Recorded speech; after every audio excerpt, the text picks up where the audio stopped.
Everybody, welcome to my channel. Shout out to all hotel workers in Israel and all caregivers, government to government or agencies, caregivers.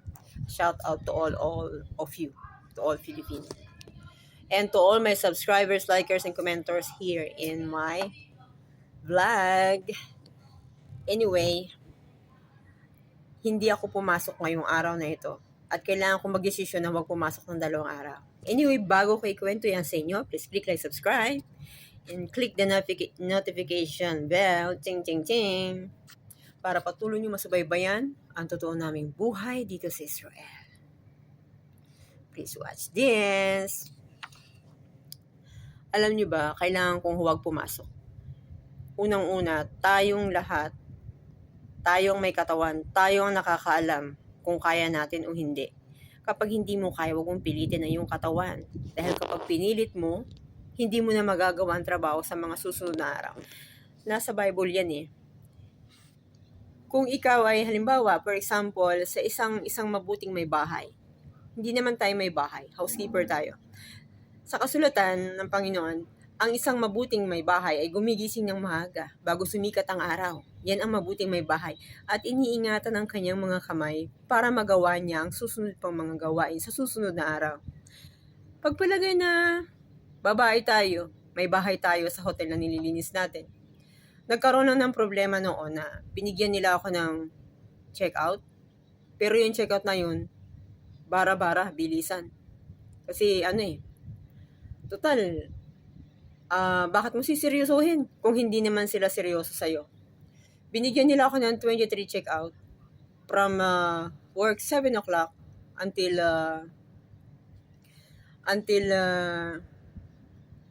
7 o'clock in the evening. 12 hours. 23 check-outs. Kailangan yun eh. Kailangan matapos kasi marami may bigla ang arrival. Hindi kasi nila dapat may early prediction sila na ito ang kailangang room. Bibiglain nila si housekeeper na gawin ito. Ngayon lang ni-report. Mahina sila sa early prediction. Yun. Or, they must be prepared the room even this is not arrival. Dapat, kahit hindi arrival, ipalinis na nila para may biglang arrival, naka-ready na. Hindi yung housekeeper ang nangangaral. Sa sitwasyong yun, syempre napapasabak ang housekeeping manager, napapasabak din ang housekeeper. Ang sinong mas nahihirapan dyan? Ang mga hotel workers. Shoutout sa lahat ng mga hotel workers. Ngayon, nung ginawa ko yun, napansin ko yung kamay ko, nasugatan pala. After 2 days ko na-rest, masakit. Itong kamay ko nag-dry, tapos ito bumubuka. Ang sakit nito. Lalo na kapag ipapasok mo yung kamay mo dun sa beddings, babalutan mo yung blanket. Ouch, mabubuwisit ka kasi gusto mong bilisan, gusto mong matulungan yung hotel mo sa kailangan nilang arrival, hindi mo magagawa, maiinis ka. Much better na mag-off na lang. Inisip ko na mag-off ako ng 2 araw kasi hindi ganun mahil ang sugat. Lalo na pag dry ang kamay, nilagyan ko siya ng baby oil. Lahat ng ng skin natin, kapag skin natin ay dry, need moisturizer. Sabi sa akin nung Russian, after you wash your hand, use creamer. Hindi ganun kadali. Lalo na ka nagmamadali ka, after mo maghugas, mag-cream ka. Di ba hindi? Yun. Tapos, dinesisyon ko yun. Tapos sabi ko sa housekeeping manager ko, bakit magpapasukin ngayon, mami? Hindi ko magagawa yung trabaho ng maayos. Kasi yung sugat ko dito, ito, bumubuka siya pag gumaganon. Ang ginawa ko, nilagyan ko ng oil, tinulungan ako ng Sri Lankan kong kasama, nalagyan ng bandage ito. Kasi sabi ko, kailangan ko ng partner. Siya nagbe-beddings, ako ang nag-ano ng toilet, nag-gloves lang ako. Pero ito, hindi ko nagagamit yung kanang kong kamay. Kaliwang kamay lang ginagamit ko, naglilinis ako ng CR. Ang kanang kamay ko lang pala ang ginagamit ko sa paglilinis ng CR. Kasi gusto ko rin makatulong. Pinipiga ko yung may gloves, tapos basta, nagagawa ko siya pero hindi ganun kabilis. Yung kanang kamay lang ang ginamit ko. Tapos sabi ko, bakit hindi mo papasukin ang mga bagong Sri Lankan? Kasi kung i-off mo sila, hindi sila magiging mabilis. Dapat sila laging papasukin para ma-practice yung efficiency nila. Speed, hindi yung iaasa nyo sa mga naunang mga Pilipino. Yung mabilis ang trabaho na dapat yung mga bago suportahan nyo para bumilis. Ayun, pumayag siya na i-off niya ako. Tapos, sabi ko, linisin ko lahat ng pantry. Loob ng pantry. Lahat ng mga bagay na wala doon, tinapon ko. Para naman, hindi katulad na welcome sa amin mga Pilipino dito, pagpasok namin sa pantry, puro mukhang baka basura, di ba? Siyempre, Scripture said, kung anong ayaw mong mangyari sa iba, huwag mong gawin sa, anong mangyari sa iyo, huwag mong gawin sa iba. Kaya ang ginawa ko, bago sila magsimula mga bago at mag-aral, magtrabaho na mag-isa, kasi ngayon kailangan nila ng partner bago pa lang sila. Alalayan mo yung mga Sri Lankan eh. Kumbaga hindi ko sila kalahi. But I look up myself, if I am them, with them, kung ako sila, what you feel without trainer, without guidance.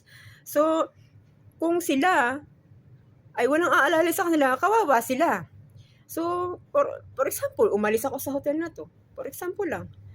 Bago ako umalis, kahit pa paano, may konti silang natutunan, yun ang magiging puhunan nila para maging mahusay din silang housekeeper. Maging mahusay din silang hotel workers.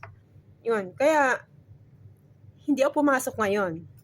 Ang medyo nag-okay na siya, mamayang gabi, lalagyan ko ulit siya ng baby oil. Ang sabi ko sa housekeeping manager ko, huwag kang mag-alala, papasok ako bukas. Kasi, why I apply the work here in Israel? Because I dedicate my talent in any kind of hotel that I will be work.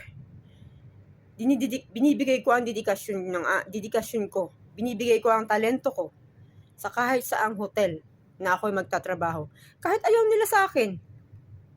Sabi nga nila gawan mo na mabuti ang gumagawa sa'yo. Pero minsan, siyempre, gagawa tayo ng hindi maganda dahil galit nga tayo. Pero nangingibabaw pa rin yung konsensya na gumawa tayo ng mabuti. Kahit pag ginawan tayo ng taong hindi natin gusto sa atin. Kumbaga, hindi natin gusto, ayaw nila sa atin, gawan mo pa rin sila ng mabuti. That is what Jesus Christ teaches. That is the number one solution. The number one solution in our life here in Israel is the scripture. To follow the scripture.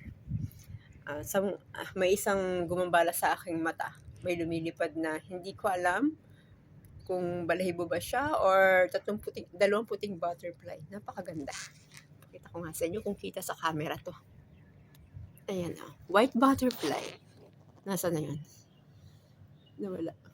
Basta may lumilipad na 2 white butterfly. Tapos ang gaganda ng mga lipad ng mga ibon. Alam niyo ba kaya gustong-gusto ko sa Beersheba? Yung mga ibon gusto ko dito kasi lahat dito kompleto. Andito na ang market. Hindi mo naman kailangan ng mga big market, big mall para mabuhay. The important, you can buy anything provided by and people are surround you. Beersheba is complete. This is a complete place.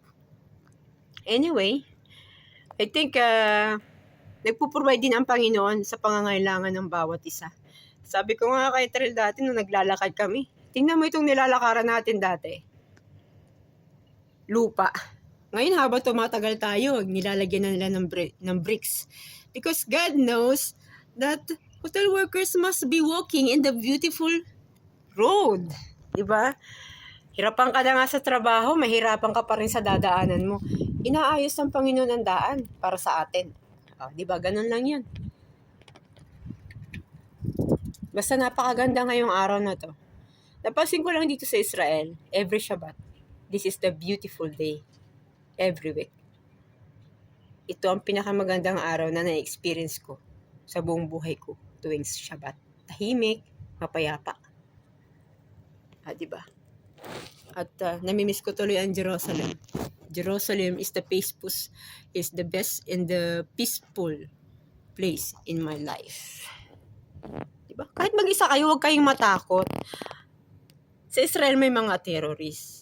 Pero if you put Jesus Christ and God in your heart, hindi ka maaano.